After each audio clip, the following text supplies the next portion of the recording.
Ok, ça y est, nous sommes live. Bonjour et bonsoir à tous. Et premièrement, j'espère que tout le monde se porte bien, que vous êtes en bonne santé mentale, psychologique et que tout se passe bien chez vous, là où vous êtes, pour vous et vos familles. Et donc là, bienvenue dans notre banco. Donc là, ça faisait un petit 2 semaines qu'on n'avait pas fait de banco, donc il y avait beaucoup, beaucoup de travail. Et donc là, on revient pour vous tenir au courant de ce qui se passe au niveau de l'actualité crypto et crypto en parallèle avec ce qui se passe dans le stock market et au niveau global macro et économie. Donc Nadi, bonsoir. Bonsoir Serge et bonsoir à la communauté. Donc, enchanté d'être avec vous et on commence tout de suite. Yes, c'est Alors, parti. le Bitcoin s'est remis de la méga baisse des prix survenue le 12 mars 2020.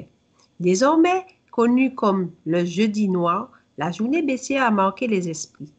Le système et l'infrastructure blockchain de la majorité des projets crypto ont souffert de dysfonctionnements qui ont causé des bugs et erreurs de système dans les exchanges, applications, etc. Le DeFi fut touché de façon très sévère, notamment MakerDAO et le stablecoin DAI MCD a rencontré des difficultés pour son smart contract. Yes, donc là, d'entrée de jeu, comme vous voyez, il se passe beaucoup, beaucoup de choses. Au moment où on est en train de parler, on a un BTC qui est dans la zone des 6200. On a tenté d'aller au niveau des 7000 dollars, mais c'était rejeté. Et d'un autre côté, ce fameux jeudi noir, donc jeudi 12 mars et le vendredi 13 mars, on a vu un BTC qui est tombé terriblement. Donc là, le plus bas qu'il avait atteint, c'était la zone des 3700, 3500. Depuis lors, il s'est récupéré, mais c'est fort, fort, fort timide. Mais cette chute est une chute qui est très, très, très particulière. Pourquoi? Parce qu'il y a quelque chose de super, super important, enfin, super important, mais quelque chose a été brisé au niveau de la confiance. Rappelez-vous que maintenant, on a eu la crise sanitaire, maintenant, la récession dans laquelle on est. On peut dire quoi? On peut dire qu'on s'attendait à voir le BTC réagir autrement. Donc là, le voir monter, aller tout de monde, entre parenthèses, pendant que tout le stock market était en train d'être baissier et on ne l'a pas vu. Donc là, c'était vraiment un examen pour le BTC, ça ne s'est pas fait. Maintenant, on va dire cette méga chute, et tout l'écosystème a chuté, donc pas uniquement le BTC, les altcoins aussi, ça a généré beaucoup de problèmes au niveau des plateformes, au niveau des applications. Et si on va sur Ethereum, spécifiquement avec le DeFi, c'est un mouvement qui a rencontré énormément de succès. Donc, il y a beaucoup, beaucoup d'argent dedans. Et ça a été, on va dire, cette infrastructure a été fort, fort, fort touchée. Ce qui fait que maintenant, MakerDAO a eu des problèmes. Et le DAI. Le DAI MCD, c'est quoi? C'est Multi-Collateral DAI, donc en anglais MCD. Et donc là, c'est un DAI qui est backé par du F et du BAT. Et c'est basé sur un contrat intelligent. Donc, il y a un système d'enchères, un système de coffre-fort, enfin des trucs pas mal assez compliqués et assez complexe, mais tout est créé à partir de contrats intelligents et tout ça s'alimente le système DeFi. Donc d'un côté des applications comme Compound, enfin des applications de prêt, d'emprunt, le trading de NFT et pas mal de choses qui sont en train de se passer. Tout ça réellement s'est écroulé. Donc il y a une grosse, grosse, grosse scission et fracture au sein de l'écosystème DeFi et donc là on s'en remet péniblement. Spécifiquement pour parler du DAI, qu'est-ce qu'on a vu maintenant? Ceux de MakerDAO ont voté un vote exécutif et sans tenir compte de ce qui se passe au niveau de la communauté, on va dire de l'avis de la communauté, pour intégrer un autre stablecoin centralisé. Et là, maintenant, c'est quoi? C'est le USDC, donc le dollar de Circle et de Coinbase. Alors maintenant, ça a généré un tollé parce qu'on dit, tiens, on a un projet DeFi, ça veut dire Decentralized Finance, donc finance décentralisée. Et comment ça se fait-il que maintenant, on rajoute comme collatéral un stablecoin qui provient d'entités centralisées? Avec dans la même phrase, on a décentralisé et centralisé, ça ne va pas. Et il y a encore eu un autre vote et ils vont rajouter encore d'autres stablecoins centralisés, donc peut-être le dollar de Gemini et encore d'autres dollars. Donc voilà en gros ce qui se passe. Maintenant, à un autre niveau, donc ça, c'est pas un niveau qui a été discuté et qui a été, comment dirais-je, publié et commenté, on va dire, dans les médias mainstream crypto, c'est quoi? Ce sont les venture capitalistes. Donc tous ceux qui sont en train de financer l'infrastructure Bitcoin, donc Bitcoin et crypto en général, mais plutôt on va dire crypto en général. Donc ceux qui financent les startups qui sont derrière les projets. Et donc là, il y a eu quelque chose de terrible. Pourquoi? Vu que c'était le premier grand test, on va dire au grand jour, mais un test, on va dire en situation réelle, ce qui se passe, réaction de pas mal de crypto et pas mal de projets, maintenant, ils ont commencé à faire quoi? À limiter l'accès au capital, donc là, moins financé, et réellement abandonner certains projets. Ce qui fait que maintenant, il y a des projets qui sont sans financement pour continuer le développement, etc., etc. Et il y a eu des notes qui ont été très, très, très critiques selon, comment dirais-je, vis-à-vis de la manière dont certains projets ont été gérés et comment ils ont géré réellement cet événement du 12 mars. Donc, on a vu là, entre parenthèses, gouvernance, décentralisation et tout ça être exposé. Et on a vu d'un autre côté une réponse, comment dirais-je, fort opaque provenant des entités qui gèrent ces projets. Donc là, opaque vis-à-vis de qui? Vis-à-vis des utilisateurs. Donc il y a eu énormément de problèmes, on avait couvert ça en interne, tout ce qui concernait le MakerDAO et d'autres plateformes, les exchanges, Binance, Bitstamp, enfin, il y a eu un chaos total. Je pense que vous aussi, si vous investissez et tradez, vous avez dû rencontrer des problèmes avec telle ou telle plateforme. Et réellement, le temps de réponse et les communications, c'était assez vague, mais en gros, c'était très décevant. Donc voilà, en gros, ce qu'on peut constater. Et donc maintenant, je dirais que c'est un peu naïf de penser que les cryptos, si on prend le Bitcoin, ça fait 11 ans, mais les cryptos en général, le gros boom, c'était 2011, 2017 avec les ICO sur Ethereum et tout ça. Penser que cet écosystème qui maintenant, si on prend juste le Bitcoin, c'est combien? C'est 113 milliards de market cap. Et si on prend un écosystème crypto, c'est moins de quoi? 175 milliards de market cap. Penser que ça allait soutenir les trilliards de market cap que l'on a. Donc voir les trilliards de market cap sortir du stock market, du bond market, du gold market, etc. et réellement rentrer dans, comment dirais-je, le BTC et dans l'infrastructure DeFi ou le reste des altcoins. Donc ça, c'était super, super naïf. On n'a jamais eu un stress test. On va dire, c'est même plus un stress test, ça. Ça, c'est une situation réelle. Oui. Une différence être en simulation, avoir des testnets, faire ceci, cela, mais ça c'est une situation réelle. Et la réponse, on a vu telle qu'elle est. Donc là, on a tous vu ce qui s'est passé. Donc il y a eu beaucoup, beaucoup de choses qui se sont passées, on va dire, lors de ce fameux jeudi noir, donc le jeudi 12 mars. Donc Nadi, on poursuit s'il te plaît, slide suivant. Perf Weekly au 29 mars 2020. Yes. Donc là, ce qu'on voit, c'est quoi? C'est la performance weekly. Donc là, on repart au dimanche. On va dire là, on est à cheval entre la nuit de samedi à dimanche. Donc là, entre la semaine dernière. Et maintenant, on regarde ce qui est en train de se passer. Donc, qu'est-ce qu'on voit? Donc là, comment c'est repris? Bien évidemment, le BTC était un peu plus bas, 3700, 3500. Maintenant, on voit qu'une semaine flat positive. Donc là, c'est du plus 0%. Donc, il n'y a pas eu grand mouvement. Dominance du BTC, comme vous pouvez le voir ici à l'écran, on est dans la zone des 65,5% en termes de dominance. Lorsqu'on regarde d'autres projets, des projets comme ETH aussi qui sont là, c'est flat négatif. XRP, c'est un des projets qui se récupère bien. Donc là, on avait eu du plus 11%, mais l'XRP, il faut bien comprendre son price action et les niveaux clés du XRP. Les niveaux clés du XRP, c'est dans la zone des 30 cents. Là, on est aux 17 cents et on venait d'un niveau de 12 cents, plus ou moins, on se récupère légèrement. Maintenant, d'autres projets réellement qui sont super, super importants et que l'on prend comme indicateur pour voir toute la santé, on va dire, des altcoins et aussi l'écosystème crypto, c'est le LTC de Litecoin et le BNB de Binance. BNB, avant son pic, on va dire, au premier semestre 2019, c'était les $40. On venait des $4, monté aux $40, chuté dans la zone des $12. Maintenant, avec là, on se récupère difficilement. Donc là aussi, on voit que c'est flat positif. Et le LTC, plus ou moins du plus 1,4%. LTC aussi qui était super haut, il était donc dans la zone des 300 et des poussières, mais bon, dernièrement, c'était la zone des $100 et des $75, et vu qu'il récupère difficilement ce niveau, donc même récupérer les $50, il n'y arrive pas. Donc voilà, plus ou moins les deux projets que l'on regarde souvent, et on voit que ces projets ne décollent pas. Donc là, le BNB toujours dans la zone entre les 15 et les $12, et Litecoin toujours sous les $50. Donc voilà un peu ce qu'on peut constater pour tout l'écosystème crypto. Donc on poursuit, Nadi, s'il te plaît, slide suivant. Les participants et partisans de l'écosystème crypto sont sous le choc depuis le fameux jeudi noir, car personne n'aurait cru que le Bitcoin et la cryptosphère seraient autant corrélés au stock market. La thèse du stock de valeur et valeur refuge est remise en question alors que le Bitcoin rencontre son premier grand test en situation de, premièrement, crise sanitaire, deuxièmement, crise économique et troisièmement, ce qui semble être une crise financière. Le fameux halving du mois de mai se jouera au niveau des gros mineurs et baleine Bitcoin exclusivement.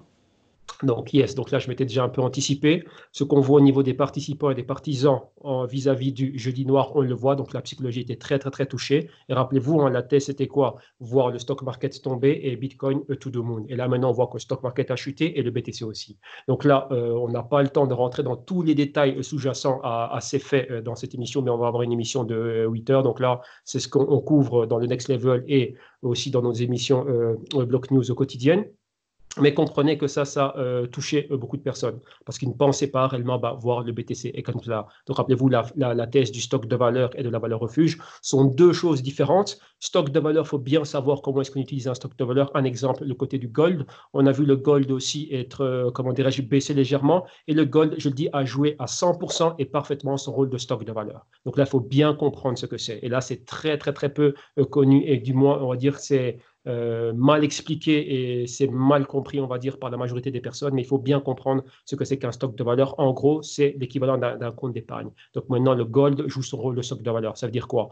On est dans le gold est haussier, le stock market est en train de baisser, on revend de son gold pour racheter le stock market qui est bien plus bas. Vu qu'on a, par rapport à cela, il faut comprendre les cycles économiques. Donc là, 2009, cycle économique et cycle business. Donc 2009, j'étais dans le gold. Le gold est monté maintenant jusqu'en 2020. Donc il y a eu un pic un peu avant. Donc 2014, 2013, 2014, chutait un peu, se récupérer. Et maintenant que le stock market est en train de tomber, bah, je revends mon gold avec plus-value. Rappelez-vous, on est rentré dedans en 2009 ou dans les bas. Donc là, mon cas, moi, c'est sous 2009 et en 2015, lorsqu'il était sous les $1,000 l'once. Et maintenant que le stock market est en train de chuter, bah, on revend une partie du gold et maintenant on vient prendre position. Et au niveau physique et aussi au niveau des contrats dérivés du gold. Donc là, le GLD, le TF Gold et les contrats futurs du gold. Donc là, voilà en gros comment c'est utilisé. Donc ça, c'est le côté stock de valeur. Le côté valeur refuge, les actifs qui maintenant, avec cette méga chute du marché, jouent ce côté valeur refuge, là, on va dire que ce sont des opérations qui se passent à l'inversé. Donc, il y en a un qui tombe et il y en a un autre qui monte. Donc là, on voit le Dixie, donc le dollar, face à d'autres monnaies qui jouent ce rôle de valeur refuge. On a vu se renforcer, passer le marqueur des 100 et de 103, maintenant être revendu légèrement. Pourquoi? Ben, c'est maintenant aussi qu'on profite de ce dollar fort pour racheter les actifs qui sont sous-évalués. Donc là, dans le stock market, il y en a pas mal. Et d'un autre côté, on a les bons. D'un autre côté, on le voit lorsque le yield du bon est en train de chuter, on voit la valeur nominale du bon qui est en train de monter et les bons aussi, si on prend si on prend le 10-year, donc le 10-year notes aux États-Unis, on le voit monter, atteindre des niveaux de 135, 140. On a vu qu'il y a des légères ventes dernièrement et on comprend qu'on a revendu une partie de ces bons pour tirer avantage du stock market qui est baissier maintenant. Donc ça, c'est comme ça qu'on utilise les stocks de valeur et d'un autre côté, valeur refuge. Maintenant, ça, c'est ce qu'on aurait aimé voir pour le BTC et au contraire, le BTC, on l'a liquidé comme un actif à risque. Donc là, c'est ce qu'on appelle le risk off et c'est ce que l'on voit maintenant dans le BTC. Donc ça a surpris pas mal de personnes. Il faut dire aussi que pas mal de personnes, c'est quoi? C'est la plupart des particuliers à qui on a vendu une thèse, une narration et un récit comme quoi, bah tiens, c'est ceci, c'est ça, c'est ça. Pour le moment, BTC a une longue trajectoire, donc il y a encore toute une infrastructure qui n'est pas encore construite. Et maintenant, dans cette phase de récession économique et crise financière, c'est pas ici qu'on va déployer des gros capitaux. Rappelez-vous ce que je disais par rapport aux startups crypto pour la plupart des altcoins. Maintenant, bah, le capital va devenir cher, va se faire rare. Et donc là, il y aura que les bons projets qui vont se voir réellement administrer et allouer des capitaux. Donc là, encore une fois, bah, son infrastructure va continuer à aller de l'avant. BTC, c'est la première des cryptos, c'est la plus connue, c'est celle qui a la plus grande market cap. Et donc, il y a pas mal de choses qui se font par rapport au BTC. Donc, on pourrait dire que oui, lui, il va continuer à recevoir une injection de capitaux. Comme je disais, maintenant, c'est son grand test. Tout ce qui concerne le coronavirus a commencé comme étant une crise sanitaire. De crise sanitaire, maintenant, ça a exposé les faiblesses économiques, donc là, risque de récession et surévaluation économique, donc la fin d'un cycle. Rappelez-vous d'une chose, l'économie était déjà en déclin. Ça veut dire quoi? Elle était déjà en train de ralentir avant qu'on ait le coronavirus. Ça fait déjà quelques temps déjà qu'on voyait déjà des signaux économiques de ralentissement. Le stock market et l'économie, enfin la finance et l'économie sont deux choses complètement différentes. Le stock market s'est maintenu haut pour d'autres. Il y avait d'autres forces qui ont maintenu le stock market là. Mais maintenant, ces forces ont été exposées et on va dire leurs munitions ont été épuisées via le coronavirus. Donc là, ça a exposé tout cela. Donc là, maintenant, on a vu cette grande chute. Et maintenant, on voit qu'on parle beaucoup de quoi? Bah, de crise économique. Donc, c'est-à-dire quoi? Récession. Donc là, des hausses du chômage, les petites et moyennes entreprises qui ont fermé, pas mal de grandes corporations qui vont commencer à limoger des personnes, au même titre que des petites et moyennes entreprises, financement, etc., etc. Et maintenant, ça touche ce côté aussi financier. Pourquoi? Niveau de dette super, super élevé dans l'écosystème. Maintenant, il y aura des défauts de dette, il y aura de ci et de ça, et des compagnies ont besoin de liquidité et n'en auront pas. Donc, tout ça, c'est un effet boule de neige, il y aura une cascade d'événements négatifs. Donc, tout ça, on le verra maintenant prendre une toute autre amplitude lorsqu'on va arriver au mois d'avril. Pourquoi au mois d'avril? Parce que c'est le Q2. Donc là, on aura les données micro et macroéconomiques du Q1. Et ensuite, on aura quoi? Bon, on aura les publications des compagnies, donc là, les rapports, les bilans, les bénéfices et tout ça. Et surtout, prospectus pour Q2, comment on va gérer cela, et le Q3 et Q4, comment on va gérer cela. Et ça, ce sont les effets. On va dire, ça aura des répercussions sur l'économie. Et d'un autre côté, avec l'évolution de la crise sanitaire, donc du coronavirus, voir comment la pandémie est gérée. Donc là, si on arrive à un pic de cas et tenter de limiter tout cela, bien évidemment, on n'y est pas encore, c'est encore trop tôt. Donc là, vous voyez que tout ça ici, c'est pas positif. Maintenant, dans tout ça, on s'attendait à avoir un autre visage des cryptos et du Bitcoin en particulier, mais là, ce n'est pas le cas. Et pour finir, on a le point halving. Vous voyez que tout ça, ça a effacé quelque peu le halving. Vu que maintenant, il y a pas mal de personnes qui sont en quarantaine, nous tous, on est tous en quarantaine. Beaucoup de personnes n'ont plus, on va dire, leur emploi. Certains vont être limogés, d'autres n'auront plus un retour. Est-ce que c'est maintenant réellement qu'on va penser à réinvestir dans les BTC? Ce qui fait que déjà, les particuliers, on disait toujours que l'écosystème crypto et surtout le Bitcoin, il y avait une grande participation, on va dire majoritairement des particuliers, n'auront plus ces fonds. Maintenant, ils sont plus en train de penser à leur santé, leur famille et de quoi demain sera fait pour eux. Est-ce qu'il y aura un travail? Est-ce que si? Est-ce que ça? Est-ce que j'aurai encore mon business, mon restaurant, mon salon de coiffure, etc. Donc, ce n'est pas ici qu'on va mettre de l'argent dans le Bitcoin. Donc, le Bitcoin, maintenant, se joue au niveau des big institutions. Donc, ce sont, d'un côté, les plus gros détenteurs de BTC sont les mineurs, donc des gros pools miniers, Antpool, tout ça, donc les pools de Bitmain et d'autres acteurs. Et d'un autre côté, les mega whales. Mega whales, c'est quoi? C'est aussi les mineurs et les grandes institutions qui achètent, donc les asset management du style Grayscale et tout ça. Donc, ceux qui ont des millions et des centaines de milliers de BTC et d'autres cryptos. Donc, c'est eux réellement qui seront les acteurs principaux, on va dire, de ce halving du mois de mai. Et vous voyez que maintenant, ça n'a pratiquement plus d'effet. OK? Donc, voilà. On poursuit, Nadie, s'il te plaît? Les points clés et métriques fondamentales du BTC. Chute de moins 15,95% de la difficulté de minage égale chute du hash rate, corrélation avec le prix du BTC. Les mineurs vendent leur stock de Bitcoin. Le Bitcoin est orphelin du buzz et du pump généré par les événements et conférences à fort impact. Annulation de la blockchain Week de New York, durant laquelle se déroule le consensus. La psychologie affiche une lecture d'extrême peur. L'indicateur est à 8 points de 0 à 10, je pense que c'est. De 0 à 100, excuse-moi, là, j'ai mal écrit. Donc là, c'est pas grave. Donc là, regardons ce qui se passe. Maintenant, on a quelques points et des métriques fondamentales qui sont super importantes. On a la difficulté du mining. Rappelez-vous, les mineurs sont en compétition, donc il y a une difficulté d'algorithme et tout ça. Celui qui remporte cela, peut miner le prochain bloc, inclure les transactions et avoir sa récompense en BTC. Maintenant, cette difficulté a chuté. Une des métriques fondamentales que l'on mettait souvent en avant, enfin que l'on met toujours en avant, c'est la corrélation entre la hausse de la difficulté, la hausse du hash rate et la hausse du prix du BTC. Maintenant, le hash rate a atteint un pic, en train de chuter, difficulté a atteint un pic, c'est en train de chuter, et cette chute correspond à la chute du BTC au fameux jeudi noir. Donc là, la corrélation est là. Maintenant, si cette difficulté et le hash rate continuent à chuter, on s'attend à ce que le prix du BTC tombe. Vous voyez que le prix du BTC était en retard par rapport à cela. Pourquoi? Parce que durant un certain temps, le hash rate, la difficulté était super haute et les prix du BTC montaient lentement mais sûrement. Oui, il y avait beaucoup de volatilité par rapport à cela. Et maintenant, qu'il y a une chute rapide, le BTC maintenant a chuté au même titre. Donc là, la corrélation est très forte lorsque, on va dire, l'environnement est négatif, comme ce qu'on est en train de voir maintenant. Ensuite, qu'est-ce qu'on a? Comme je le commentais, le mining. Donc là, les mineurs. On voit que les mineurs vendent beaucoup plus de stocks de BTC. Donc on a vu ça en interne. Il y a un indicateur spécifique qui nous parle de cela.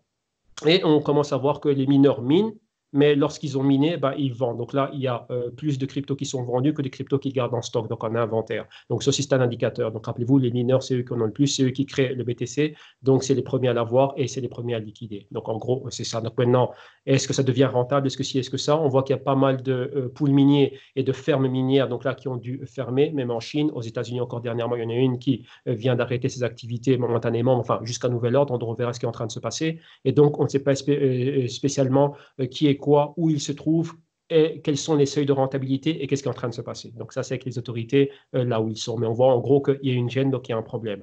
Ensuite, qu'est-ce qu'on a? On a vu que le BTC maintenant est orphelin de grands événements. Vous voyez qu'en ce début d'année, enfin dire durant le premier semestre, du début de l'année à l'été, il y a beaucoup de conférences.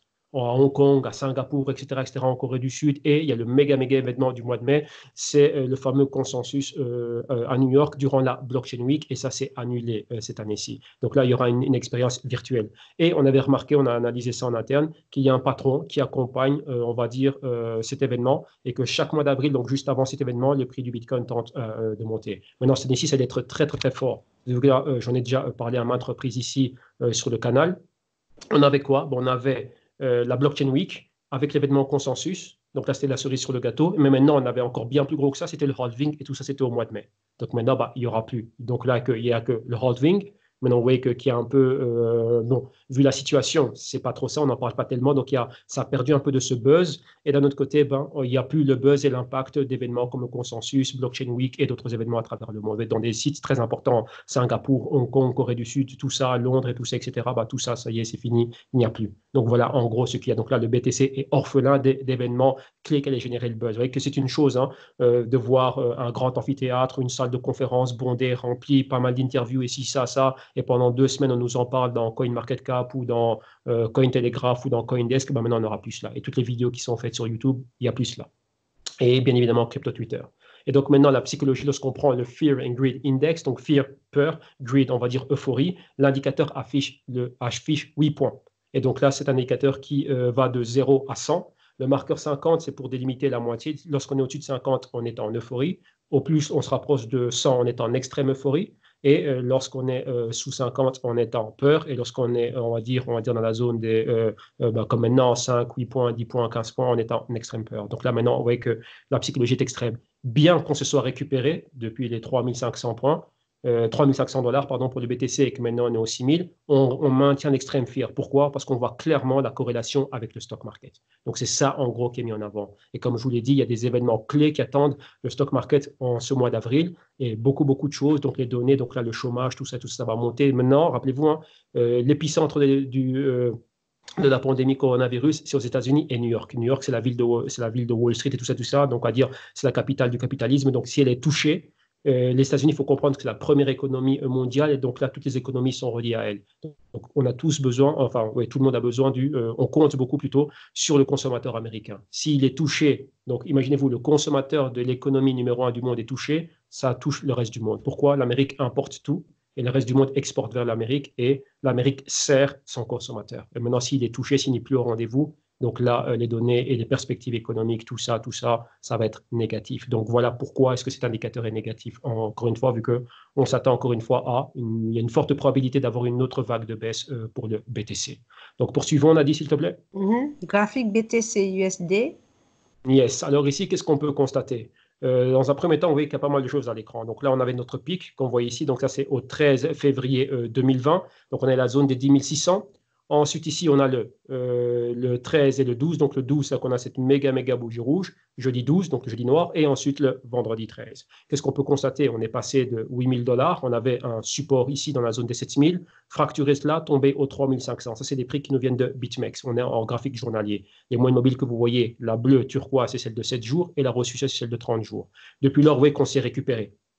On voit que clairement, on voit pourquoi on avait cet extrême pessimisme, vu la méga chute. On s'est récupéré, mais ça ne change rien maintenant. Vous voyez que là, on a la zone des 7 000 dollars et c'est l'ancien support. Maintenant, on le reteste comme résistance. Donc là, on pourrait faire un patron A, B, C, D. Donc le point A, le point B, les 3500. Le point C, entre parenthèses, avec un point d'interrogation. Pourquoi? On est juste en train de retester l'ancienne résistance.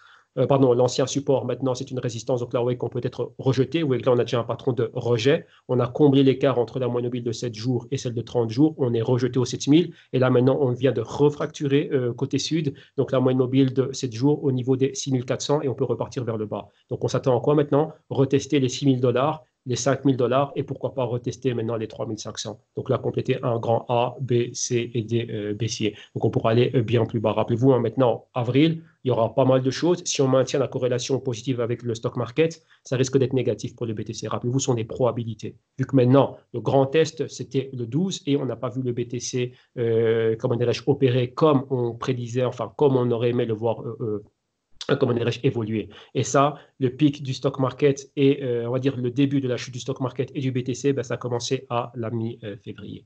OK? Donc voilà. Graphique suivant, on a dit, s'il te plaît? BTC USD par rapport au Dow Jones. Yes. Alors maintenant, comme je vous ai parlé de la corrélation, mais il faut regarder cette corrélation, comment est-elle. Donc là, on a un graphique journalier en haut, vous voyez le BTC, et en bas, on a le coefficient de corrélation avec le Dow Jones sur une base de 30 jours. Donc là, premièrement, il faut voir comment le Dow Jones a clôturé. On avait un Dow Jones qui avait atteint, qui flirtait avec les 30 000 points à son pic, donc là, février. Et ensuite, depuis lors, on a une méga chute. On a chuté pour atteindre la zone des 18 000 points. Et durant la dernière semaine, on s'est récupéré quelque peu. Vous avez vu que lorsqu'on a regardé la heatmap weekly pour l'écosystème crypto, BTC a une semaine de récupération, mais on va dire une semaine positive, flat positif. Donc, on voit que le Dow Jones, durant la semaine, s'est récupéré. Et dans la dernière session du vendredi, on a une chute. Donc là, on a chuté de pratiquement 1000 points pour clôturer dans la zone des 21 636 points, mais on venait des 18 000 points. OK, maintenant, lorsqu'on regarde en bas, on regarde la corrélation. Donc là, on a le marqueur 0, on a 100 et sous 100, c'est négatif. Là, vous voyez que le Dow Jones est en train d'évoluer ici. Donc en corrélation par rapport au BTC, on est à 0,80. Donc pratiquement, on peut dire que c'est 80% corrélé avec le BTC. Ou le BTC est à 80% corrélé avec le stock market, vu que c'est le Dow Jones qui a commencé à chuter. Et vous voyez clairement, ici, on était en négatif. Et à partir de plus ou moins du 5-6 février, on voit que la corrélation a commencé à monter. Donc, quitter le territoire négatif, passer la barre du point zéro, et depuis lors, depuis le pic du BTC, donc là, les 10 500 points, la corrélation n'a cessé de monter, donc être de plus en plus positive. Donc là, au fur et à mesure qu'on a vu le BTC chuter, corrélation positive. Lors de la méga chute, corrélation au max. Donc là, on était pratiquement, je dirais même à 90% corrélé. Et avec maintenant, même avec un BTC qui est en train qui s'est récupéré de 3 500 aux 7 000 points, la corrélation est toujours positive. Donc maintenant, avec le choc qui attend les marchés durant, on va dire, ce mois d'avril et pour le deuxième trimestre, donc c'est avril, mai, juin, ça va toucher tous les marchés du monde. Donc là, on pourrait continuer à avoir un BTC super, super baissier. Et au même titre, on a l'indice de volatilité qui était super haut, qui a atteint un pic des 90, juste à titre d'indicateur. Le pic qu'il a atteint, c'est le même pic qu'il avait atteint lorsqu'on était en crise financière 2008-2009. C'était un pic de 90 points pour le VIX. Et donc là, on y est encore une fois. Maintenant, là, le VIX a fait ça en 2 mois. Et avant, c'était en 1 an et demi qu'on a atteint cette zone. Vous voyez qu'il y avait pas mal de volatilité, de hausse, de haut, bas, mais on était en train de faire des bas plus hauts à chaque fois et des hauts plus hauts jusqu'à ce qu'on puisse atteindre ce pic des 90. Et là, c'est juste en 2 mois qu'on a fait ça. Donc, je dis bien 1 an et demi, 2 mois. Quand je dis 1 an et demi par rapport au VIX, c'est quoi? C'est qu'il faut marquer le haut du marché à l'époque. Donc, les 2007, le haut du Dow Jones. Vu qu'il a chuté de plus de 50% et des poussières, et là où il est tombé et comment il s'est repris. Donc, ça nous a mis X temps pour que le VIX monte là. Et là, maintenant, on est monté ultra rapidement en moins de 2 mois. Donc, voilà, en gros, une fois, c'est pas la même chose, c'est une toute autre magnitude, mais on a déjà pulvérisé ces chiffres records, entre parenthèses. Donc, voilà ce que c'est. Donc là, maintenant, on s'attend à quoi? Forte probabilité de voir le BTC rejeter les 7000 points et d'aller bien plus bas. Et même s'il monte, rappelez-vous, la peur est toujours là. Qu'est-ce qui se passe lorsqu'il y aura un autre choc dans le stock market au niveau du Dow, du S&P, du Nasdaq et de toutes les bourses du monde? Vu que tous les participants du marché, quand je dis les participants, ce sont les gros investisseurs et tout ça, donc ceux qui font les mouvements, s'attendent tous à voir les données macroéconomiques et microéconomiques être dégradées, donc s'attendent déjà à avoir un mauvais Q2.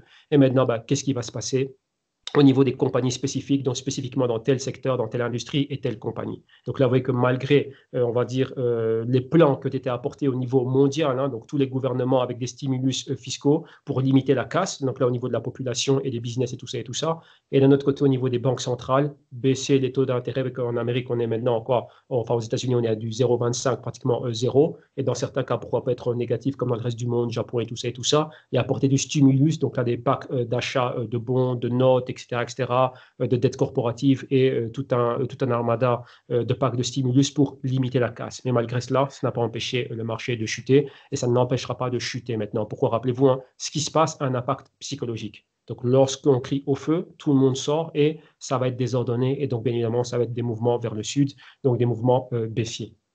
Donc voilà ce qu'on voulait partager avec vous. Je pense que c'est tout. Yes, c'est tout. Et on va finir avec pour tous ceux qui veulent savoir ce qui se passe au niveau du GC Nous, on est là, on continue à être là à opérer tous les jours et on continue à apporter nos services. Donc dans un premier temps, on a quoi? Les 2 services phares que l'on a maintenant, c'est le GC Block News. Donc là, ce sont nos news quotidiennes concernant les cryptos. Il y a 2 émissions spécifiques qu'on a mis. Donc c'est l'émission du 8 février et du 14 mars, sont des émissions focus que l'on fait, donc spécifiquement un thème concernant le BTC lorsqu'il a passé par telle ou telle phase, et on met cela en évidence. Donc, ce sont des longues émissions, 1h45 et 2h. Donc, il y a ces 2-là que vous pouvez voir en intégralité sur la page du www.steam.com. Et là, il y a les promotions pour des packs de souscription annuelles, etc. Et d'un autre côté, là, d'abord, dans un premier temps, venez et regardez les samples d'émissions pour voir ce qui est fait. Et on a aussi lancé le Next Level, qui est vraiment cette Global Market Recap. On regarde tout ce qui se passe au niveau économique mondial. Donc, ça, c'est hors crypto, pour voir tout ce qui est en train de se passer. Et là aussi, on a pris une émission, celle du 13 mars, pour que vous puissiez voir ce qui se passe dans une émission en intégrale, voir ce qui se passe, qu'est-ce qui est fait, qu'est-ce qu'on propose dans ce service. Donc voilà, pour ma part, moi j'ai assez parlé, vous savez où nous trouver sur le web, page web, téléphone, du lundi au vendredi et l'adresse email. Donc Nadi, le mot de la fin, c'est pour toi. Donc moi je vous dis déjà au revoir et portez-vous bien, prenez soin de vous et on se revoit quand on fera un autre B2Co.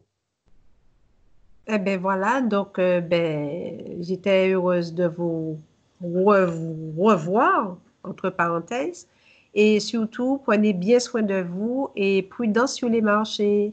Allez, bye bye. Yes, tout le monde, bye bye, ciao, ciao, à la prochaine, prenez soin de vous, merci.